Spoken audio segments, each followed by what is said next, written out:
ቅዱሳን ወገኖቼ የአባቴ ብሩካን እንኳን ለጌታችን ለመድኃኒታችን ትንሣኤ መታሰቢያ ቀን በሰላም አደረሳችሁ። እንዴት አላችሁልኝ? ዛሬ የምናውጀው የምንናገረው ስለ ሞተልን፣ ስለተሰቀለልን፣ ስለተዋረደልን፣ ወድቆ በውድቀት ላነሳን፣ እሱ ተራቁቶ እኛን ላለበሰን፣ እርግማናችንን ወስዶ ከእርግማን የዋጀን ስለ ጌታችንና ስለ ኢየሱስ ክርስቶስ የምናውጅ የምናወራ ይሆናል። እንግዲህ ዛሬ የምንካፈለው ያው እግዚአብሔር ቃል የሚገኘው ሁለተኛ ቆሮንቶስ ምዕራፍ 4 ቁጥር 5 እና ሐዋርያት ሥራ ምዕራፍ 13 ቁጥር 32 ላይ ቆመን ያው የከበረውን ያው እግዚአብሔር ቃል አብረን የምንካፈል ይሆናል። እንዲህ ይላል ሁለተኛ ቆሮንቶስ ምዕራፍ 4 ቁጥር 5 በጌታ በኢየሱስ ስም አነባለሁ። ክርስቶስ ኢየሱስን ጌታ እንደሆነ እንጂ ራሳችንን አንሰብክምና፣ ስለዚህ ስለ ኢየሱስ ራሳችን ስለ እናንተ ባራ እናደርጋለን።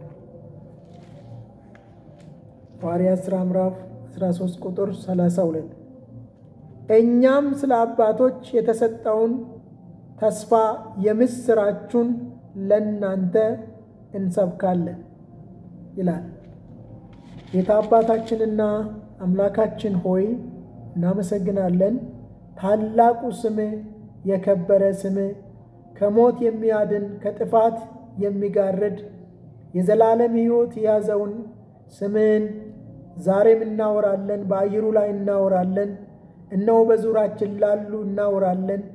ላልዳኑት ጌታ ሆይ የምስራቹን ልናወራ፣ እነሆ አንተን ልንናገር ዛሬ እግዚአብሔር አምላክ ሆይ በዘመናችን ላይ ዕድሜ ጨምረህልን፣ እነሆ ትንሣኤን ጌታ ሆነህልን ዛሬም አለን። ዛሬ ስለ አንተ ትንሣኤ እያሰበን ላልዳኑት የምስራቹን እናወራለን።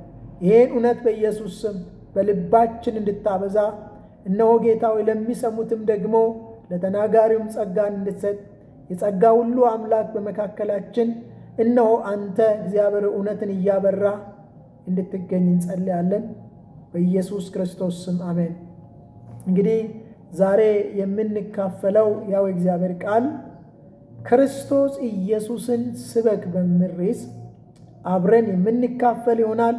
እንግዲህ አሁን መግቢያ ላይ እንደተናገርኩት ስለ ኢየሱስ ክርስቶስ ልናወራ፣ ስለ ኢየሱስ ክርስቶስ ላልዳኑ ሰዎች እንድናወራ መጽሐፍ ቅዱሳችን ላይ ይነግረናል። እንግዲህ ማርቆስ ሲናገር የማርቆስ ወንጌል ጻፊው ሲናገር ምዕራፍ 13 ቁጥር 10 ላይ አስቀድሞ ወንጌልን ለአሕዛብ ሁሉ እንሰብክ ዘንድ ይገባናል ይላል። አስቀድሞ ወንጌልን ለአሕዛብ ሁሉ ልንሰብክ ይገባናል። ላልዳኑ ለአሕዛብ ሁሉ ልንሰብክ ይገባናል። እንግዲህ በዚህ ክፍል ላይ ስንናገር ሐዋርያ ጳውሎስ ለቆሮንቶስ ቤተ ክርስቲያን መልእክቱን በሚጽፍበት ጊዜ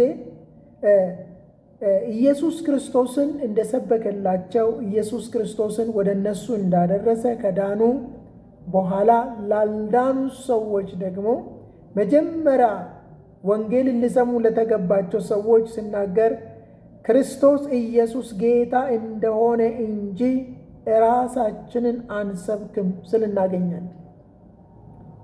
ጌታ ኢየሱስ ክርስቶስ ጌታ እንደሆነ እንጂ ራሳችንን አንሰብክም። ጌታ ማለት አዳኝ፣ ጌታ ማለት የሚበዥ፣ ጌታ ማለት የሚታደግ፣ ጌታ ማለት የሁሉ ገዢ፣ የሁሉ መገኛ፣ ሕይወትን ይዞ የመጣ የዘላለም ሕይወትና ለዘላለም ፍስሐ የሆነ ጌታ ኢየሱስ ክርስቶስ እንደሆነ እነግራቸዋል። ራሳችንንማ አንሰብክም። ሊሰበክ የተገባ ሊወራ የተገባ ስለ ኢየሱስ ክርስቶስ እናወራላቸዋለን እያለ ይናገራል። እንግዲህ ኢየሱስ ክርስቶስን እንሰብካለን። ኢየሱስ ክርስቶስ በዚህ ምድር ላይ በጣም እግዚአብሔር ዕድሜና ጤና ሰጥቶን በዚህ ምድር ላይ እድል ሰጥቶን በምንመላለስበት ጊዜ ክርስቶስን ልንሰብክና ልናወራ ልናስተዋውቀው በምድር ላይ ተወክለን አለን። እንግዲህ የዚህ ምድር ተወካይ እኔ ነኝ። የዚህ ምድር ተወካይ ወንጌል የምስራችሁን ስለ ክርስቶስ የማወራ ስለ ክርስቶስ ኢየሱስ የማዳርሰው ክርስቶስ ኢየሱስ መስበክ እድል የተሰጠኝ ዘመን የተሰጠኝ እኔና እናንተ ናችሁ። ይህንን የእግዚአብሔር ቃል ስናወራ በብዙ ወንጌል እየተሰበከ ቢኖር እንኳን አንዳንድ ወገኖቻችን ወንጌልን ከመናገር ተዘናግቶ ወንጌልን ለማውራት በመዘናጋትና በመፍራት በድንጋጤ ውስጥ እንዳሉ እንመለከታለን። እንግዲህ ወንጌል ልንሰብክና ልናወራ ከፍርሃት ውጪ ሆነን ክርስቶስን ታምነን የምናወራ ትልቁ አምላክ አዳኙ አምላክ እንደሆነ ተገንዝበን ለቤተሰቦቻችን ወደ ዘር ማንዘሮቻችን ወንጌል ላልደረሳቸው ደርሳችሁ ይሄንን ወንጌል እንድታደርሱ በጌታ ፍቅር ለምናችኋለሁ። አንዳንድ ጊዜ ወገኖቻችን ቤተሰቦቻቸውን አባት እናትን ረስቶ ሌላውን ይሰብካሉ።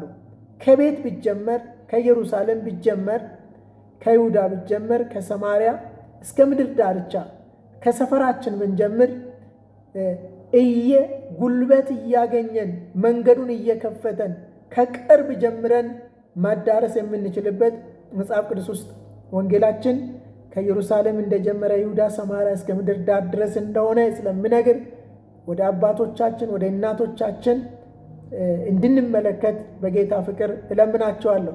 እንግዲህ በዚህ ጊዜ በዚህ በበዓሉ ወቅት ብዙዎቻችን ወደ ቤተሰቦቻችን ወደ እናት ወደ አባት ቤተሰቦቻችን እንሄዳለን። ግን ይዘን የምንሄደው ክርስቶስ እንዲሆን አሳስባቸዋለሁ።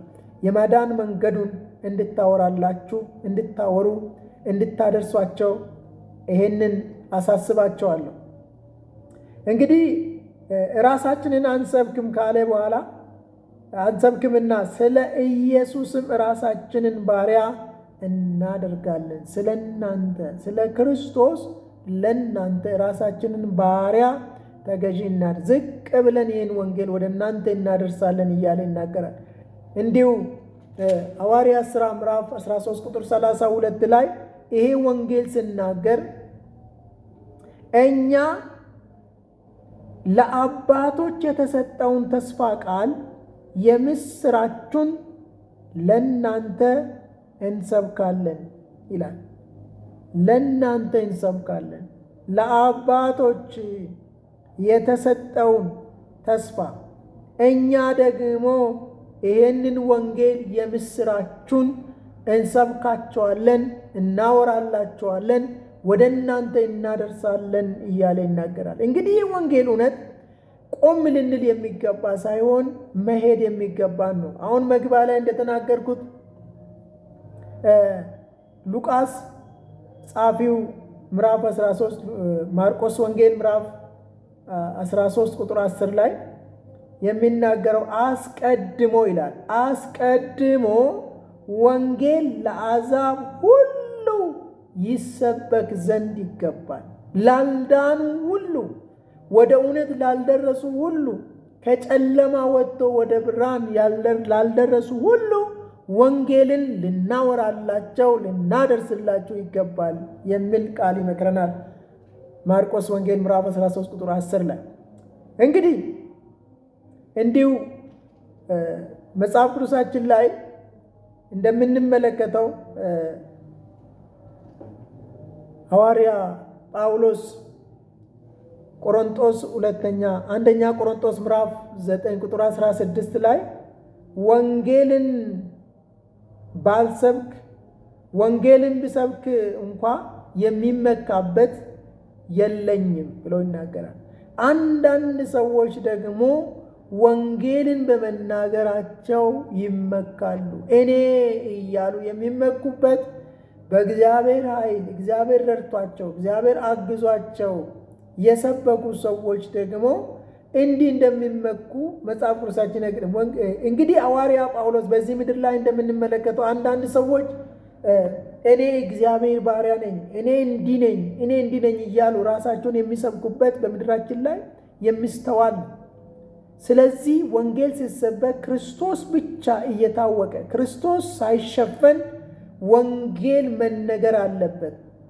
በዚህ ስፍራ ላይ አንደኛ ቆሮንቶስ ምዕራፍ 9 ቁጥር 16 ላይ ሐዋርያ ጳውሎስ የሚናገረው ወንጌልን ቢሰብኩ እንኳን የሚመካበት የለኝም ይላል። ዛሬ ግን የሚመኩ እኔ እንዲህ ነኝ፣ እኔ እግዚአብሔር ጸጋ ያለብኝ ነኝ፣ በእኔ ብዙ ሰዎች ይድናሉ የሚሉ ሰዎች በምድራችን ላይ አፋቸውን ከፍቶ የሚናገሩ አሉ። ይሁን እንጂ ወንጌል ግን በዝምታ በክርስቶስ ኢየሱስ ክብር ውስጥ በመሰወርና ክርስቶስን በመግለጥ ክርስቶስን በማሳየት ፊተኛ ክርስቶስ በመሆን የሚነገር ነው። እንግዲህ እንዲህ ካለ በኋላ ወንጌልን ግድ ሆኖብኝ ነውና ይልና ወንጌልን ባልሰብክ ወዮልኝም ደግሞ ይላል። ወንጌልን ባልሰብክ ደግሞ ወዮልኝ። ወንጌል መስበክ አለብኝ። ወንጌል መናገር አለብኝ። ላልዳኑቱ ወንጌል አፌን ከፍቼ መናገር አለብኝ እያለ ሐዋርያ ጳውሎስ ይናገራል። እንደውም አንደኛ ቆሮንቶስ ምዕራፍ 1 ቁጥር 23 ላይ እኛ ግን የተሰቀለውን ክርስቶስን እንሰብካለን። እኛ ግን አሁን ኢየሱስ የተሰቀለ ለዓለም ሁሉ ቤዛ የሆነ ለዓለም ሁሉ በቀራኔው መስቀል ላይ የዋለ ለደህንነት፣ ለመዳን፣ ለመትረፍ የመጣልንን ክርስቶስ ብዙዎች ጠላት ገዝቷቸው ጠላት ጋርዶባቸው ይህንን ክርስቶስ ማየት ላልቻሉ ክርስቶስን በማወጅ ክርስቶስን በመናገር የክርስቶስን ማዳን በምናወራበት ጊዜ ክርስቶስ ይገለጣል። ክርስቶስ ሲገለጥ ደግሞ ለዛ ሰዎች የመዳን መንገድ ይሆንላቸዋል። የመዳን መንገድ በየትኛውም መንገድ አይመጣም። ለዚህ ነው ወንጌልን መስበክ አለብን። ኢየሱስ ክርስቶስ መሰበክ አለበት። በገጠር መሰበክ አለበት። በከተማ መሰበክ አለበት። ላልዳኑ፣ ለተማሩ፣ ላልተማሩ፣ ለትልቁ፣ ለትንሹ መሰበክ አለበት። እንግዲህ ይሄ ወንጌል እንሰብካለንና ይህም ለአይሁድ መሰናከያ ለአሕዛብ ሞኝነት ነው። ይሄ ወንጌል ደግሞ ሲሰበክ እንዲህ ነው። ወንጌል ለተቀበሉት መዳን ነው። ወንጌል ወገኖች ሆይ መገለጥ ነው። እግዚአብሔር እኛ ስንናገር ለሰዎች ይገለጥላቸዋል። እግዚአብሔር በእኛ አልፎ ሌሎች ሰዎችን የማዳንን ስራ ይሰራል። ይህም ወንጌልን እኛ ግን የተሰቀለውን ክርስቶስ ኢየሱስ እንሰብካለን። ይህም ለአይሁድ መሰናከያ ለአሕዛብ ሞኝነት ነው። ሞኝነት ይሆንባቸዋል። ላልተዘጋጁ፣ ለጽድቅ ለእውነት የራሳቸውን ላልሰጡ እንዲህ ነው። ግን ለሚድኑት ደግሞ መዳን ይሆንላቸዋል። ለእነዚህ ለማይቀበሉ ሁሉ ግን በሞኝነት እንደሚቆጥሩ ሰዎች ግን ለሚቃወሙ ሰዎች ግን ወንጌል ይነገራል። ምክንያቱም ወንጌል ለሁሉ ሊነገር ይገባልና። እግዚአብሔር የተባረከው። አንደኛ ቆሮንቶስ ምዕራፍ 15 ቁጥር 11 ላይ እንግዲህ እኔ ቢሆን እነርሱም ቢሆኑ እንዲሁ እንሰብካለን ይላል። እንግዲህ እኔ ቢሆን እነርሱም እንዲሁ ቢሆኑ እንዲሁ እንሰብካለን፣ እንዲሁ አመናችሁ ይላቸዋል። እንግዲህ ላልዳኑትም ወንጌል ይነገራል። እናንተም ደግሞ እንዲህ ነው የዳናችሁ። የቆሮንቶስ ምዕመናኖች፣ የቆሮንቶስ ቤተ ክርስቲያኖች ያመናችሁ እናንተም በዚህ መንገድ ነው። ይህንን ወንጌል እኛም አባቶች የሰበኩትን አባቶች የነገር እንግዲህ እኔ ቢሆን እነርሱም ቢሆኑ እንዲሁ እንሰብካለን፣ እንዲሁ አመናችሁ። እናንተም እንዲህ ነው ያመናችሁት፣ እናንተም እንዲህ ነው ይህን እውነት ወንጌል የደረሳችሁ እያለ ይተርካል።